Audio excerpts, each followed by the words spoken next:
Let's first talk about the infrastructure in Southeast Asia as a process. I think it is an uneven process with some common characteristics. It is uneven across Southeast Asia, as we can see a big contrast. On the one hand, we have Singapore, which is very well developed when it comes to infrastructure development. But on the other hand, you also have seen many countries across the region in Southeast Asia where infrastructure is still a very highly underdeveloped. And those are countries like, for example, in Cambodia, in Laos, in Myanmar. So it's a big contrast, a big gap. But having highlighted these uneven characteristics of infrastructure in Southeast Asia, you could also see some common characteristics. Common characteristics in the sense that all countries, highly developed, moderately developed, and less developed, all want to continue to invest in infrastructure. And you could see that they are doing that, not simply because of for economic consideration, for development consideration, but also for political considerations in the sense that all ruling elites across Southeast Asia, regardless of their political systems, have seen infrastructure development as an essential condition for a greater and longer and sustainable economic growth. And that is a critical question for their political legitimacy, for their domestic authority. And one last common characteristic that you can see in terms of infrastructure development in Southeast Asia is that all these countries in the region have also not just relied on their own resources to develop infrastructure, but they have also enlisted external partnerships to work together for infrastructure within their own country. And that's clearly because of we all countries need external partnerships, either in the form of developmental banks or another country, external country, in order to provide the kind of capital technology needed in order to develop infrastructure buildings, especially those mega projects like railroad, like ports, like industrial park, so on and so forth. And in this regard, you could see that the US and China are clearly indispensable external partners for all these countries in Southeast Asia and even beyond. Of course, almost every observer will quickly highlight that China's Belt and Road Initiative.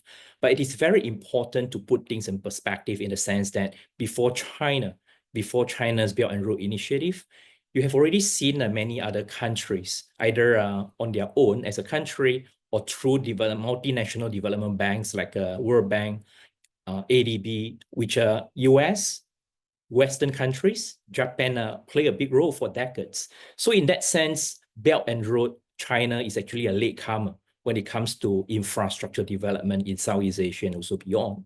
So, but you do see a kind of a changing or evolving roles by all these external partners.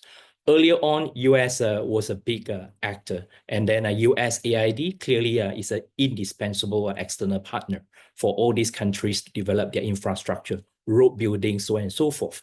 But you have seen that these days, US or US aid no longer provide the kind of infrastructure role in the sense of working together, providing capital needed, but it's more on different aspects. For example, sharing the good practices, for example, also about the software aspect, capacity building, so on and so forth.